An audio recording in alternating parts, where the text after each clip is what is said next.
नाज़िन लाड़काणे में करबला के शहीदन के भेटा पेश करण लाइ आज़ादारी ऐं मजलिसनि जो सिलसिलो जारी आहे।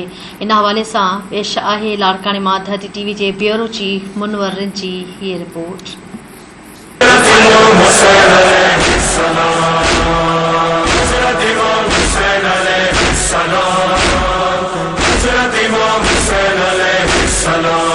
करबला जे शहीदन जी याद में लाड़काणे में बि आज़ादारी ऐं मजलिसनि जो सिलसिलो जारी आहे।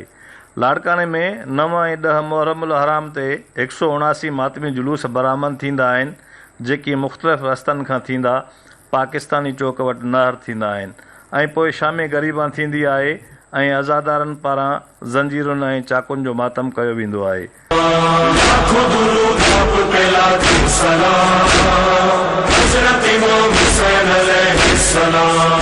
शहर जे मरकज़ी इमाम बारगाहुनि खिची इमाम बारगाह, जाड़ल शाह इमाम बारगाह ऐं जाफ़री इमाम बारगाहुनि में मजलिसूं बर्पा थी रहियूं आहिनि।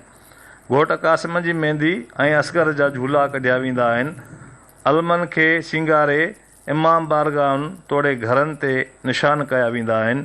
लाड़काणे में मोमिननि पारां शहर जे मुखिया रस्तनि जनाबाग चौक, लाहौरी मोहल्ला, बाकराणी रोड, मच्छी मार्केट ऐं ॿियनि इलाइक़नि वटि सबीलूं क़ाइमु करे करबला जे प्यासनि जी यादि ताज़ी कई वेंदी आहे।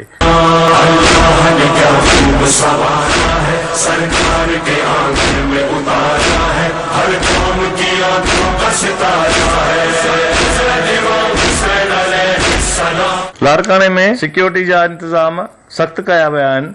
3300 पुलिस जा जवान मुक़ररु कया विया आहिनि। मातमी जुलूसनि जे रस्तनि ते गाॾियुनि जी अचु वञ खे रोकण लाइ खारदार तारूं लॻाए ट्रैफ़िक लाइ बंदि कयो वियो आहे।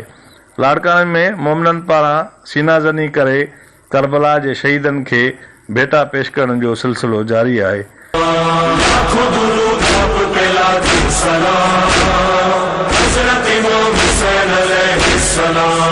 सिंध सारीअ जे मथां आहे करम गाज़ीअ जो, छो त घर घर ते लॻल आहे अलम गाज़ीअ जो।